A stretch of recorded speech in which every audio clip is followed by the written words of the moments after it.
es el momento de la despedida. Josep Maria Pou es transforma en un dels genis de la cultura del segle XX. Josep Maria Pou és Su seguro servidor, Orson Welles.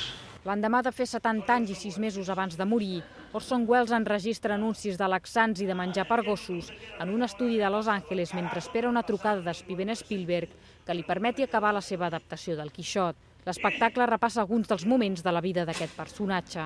Una de les coses que més em va agradar d'aquest text quan va arribar a les mans és que jo mateix, al llegir-lo per primera vegada, em vaig quedar molt sorprès, perquè vaig aprendre moltes coses d'Orson Welles que desconeixia. Jo tenia la imatge d'Orson Welles com a gran home del cinema, que és la imatge que té el gran públic, com a gran creador de cinema, director de cine. Welles no només és un cineasta, i aquesta obra fa justícia a l'aspecte global de l'activitat artística de Welles, és a dir, que parla del Welles cineasta, òbviament, però també del Welles home de ràdio, del Welles home de teatre, del Welles home de televisió, del bon vivant, del gastrònom, del mag, és a dir, de totes les seves facetes, la seva faceta política, per exemple, i aleshores això el que configura és un retrat molt global d'aquesta pluralitat del personatge i a la vegada un retrat molt humà. Por interpretar 3 contadas escenas, me ofrecieron elegir entre mi caché habitual y un porcentaje en los beneficios.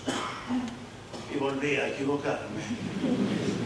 Si hubiera aceptado los beneficios, hubiera podido financiar 10 Quijotes, 20 Otelos.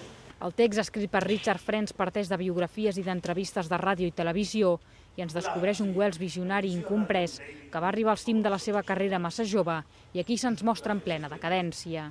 No és una obra biogràfica d'Orson Welles, sinó que és una obra que utilitza elements de la biografia de Welles per convertir a Welles en un personatge de Welles. És a dir, per convertir a Welles en un home que, com el ciutadà Kane, com Falstaff i com tants altres, té el poder i, al final, ho perd tot i, malgrat tot, segueix lluitant fins a l'últim moment de la seva vida.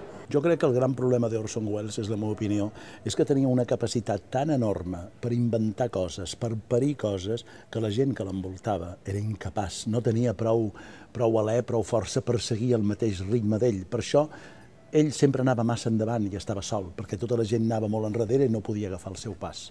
L'estrena d'ahir la nit va ser tot un èxit i després dels aplaudiments, Pou va recordar el recentment desaparegut crític teatral Gonzalo Pérez de Olaguer, a qui va reconèixer que mai s'havia perdut cap estrena seva.